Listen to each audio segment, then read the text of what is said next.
Well, good morning, lovely ladies and gentlemen. Steve Collins coming to you from beautiful, cloudy San Antonio, Texas, the second most powerful, passionate, and purposeful coach and speaker in the world. I hope you guys are fired up for a fantastic Monday. Man, I got some funky colors going on in this video this morning. Here's a subject clearly for parents. If you're not a parent, feel free to share this with other parents on your feed, as I do believe it will help them. Number one, parents, what are you really hoping, intending, or wanting for your children to learn in school this year? I'm bringing this up because this is the time of the year that some children have already gone back to school and others are getting ready to go back to school, and it's back to school time across America. Parents, what are you really hoping your children learn in school?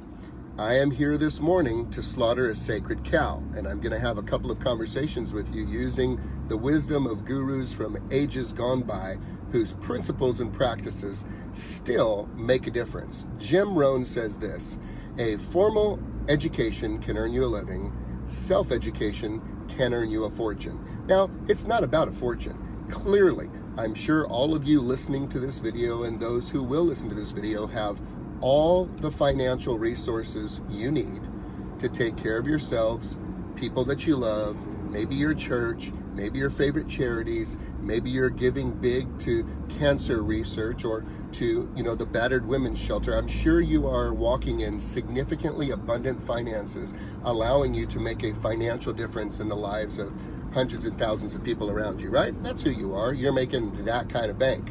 So don't worry about that right there. Don't get weird with me like the people would say to Zig Ziglar when they say, "Zig, you sure talk about money an awful lot. Money's not that important." And he said, "Well, I found that people lie about one thing, lie about other things too. Money ain't everything, but it ranks right up there with oxygen in the gotta have it category."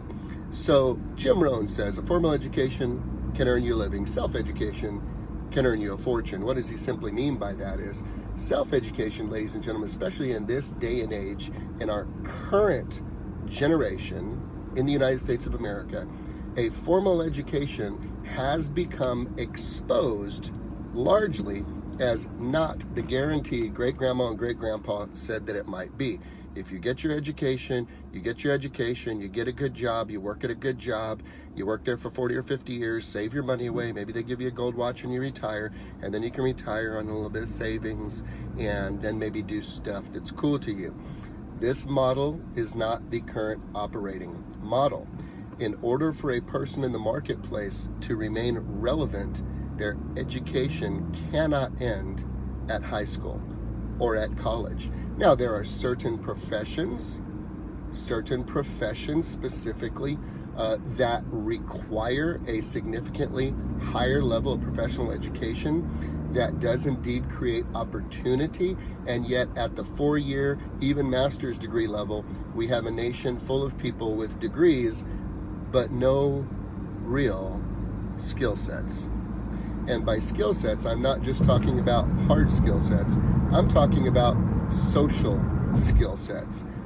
Who cares if someone has a doctorate if they are a tool and nobody wants to work with them? Who cares if somebody has a master's, but they are a drunk, gossip, bitter, angry person? Who cares if someone graduated magna cum laude, but they are a busybody and just move, mistaking movement for achievement? What if the person has a PhD and yet does not have GRIT? And this is a person who will be steamrolled by someone with heart. You see, there's more to your child's education than simply what you think is happening in the classroom. How do they treat other people? How do they talk about other people?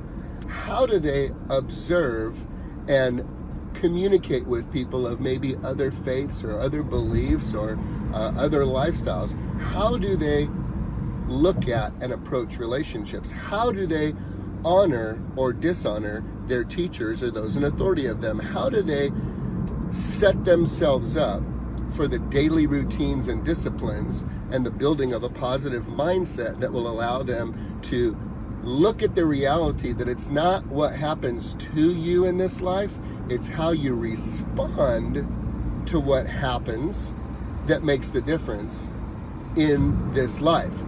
Are your children learning what you really want them to learn, or are you merely abdicating your responsibility to impart your wisdom, knowledge, grace, and understanding to them by dropping them off at the bus stop in the morning and hoping that the education system will do your job for you? I hope that hurts just a little bit, because I want you to think this morning. Your children are being influenced typically 100 times more than you are influencing them during the day when they are away. Do you have an expectation for that child? Do you have a standard for that child? Do you have a family code for that child? Have you taught your young boys how to greet men? Have you taught your daughters how to communicate and build one another up? Have you talked to your children about respecting authority? Do you let them know what your expectations and standards are? Well, Steve, that sounds really great in theory and all that, but I don't know really how to do that. I am so glad you mentioned that, Martha. So let me give you a little revelation here. You be their example. You be their example. You see, your children are not really or necessarily going to do what you tell them to do. Your children are going to do what they see you do. What do you really want your children to do? Do you want your children to learn running like crazy in the morning, trying to pull it together to get it done like a mad, chaotic tsunami? Do you want to see your kids talking about other people the way they see you talking about other people? Do they adopt the attitude that you have when things go wrong? Do they hear you speaking like money can go on trees? Do they hear you speaking limitations? Well, ladies and gentlemen, this is what your children are gonna learn. Let me just end with this today so it doesn't hurt you too bad on a Monday.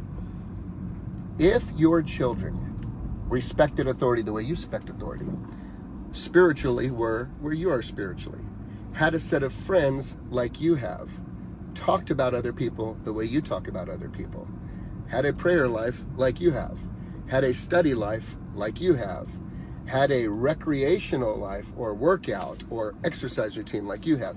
If your kids were thinking and doing life the way you are thinking and doing life, would you be grateful as a parent? Would you be happy? Would you be like, woohoo, winning? If not, I have great news for you. The power is in your hands to model what you would like to see for your children. What are your children really learning at school this year? What do you really want them to learn this year? There's a whole lot more than what's in the pages of a book that will set them up for success or sadness in this life. And you get to be the leader of the orchestra in the beautiful masterpiece that is the song of your child's life. I hope today you choose to take it seriously and accept responsibility for those sweet souls that bear your name. Have a great day, guys.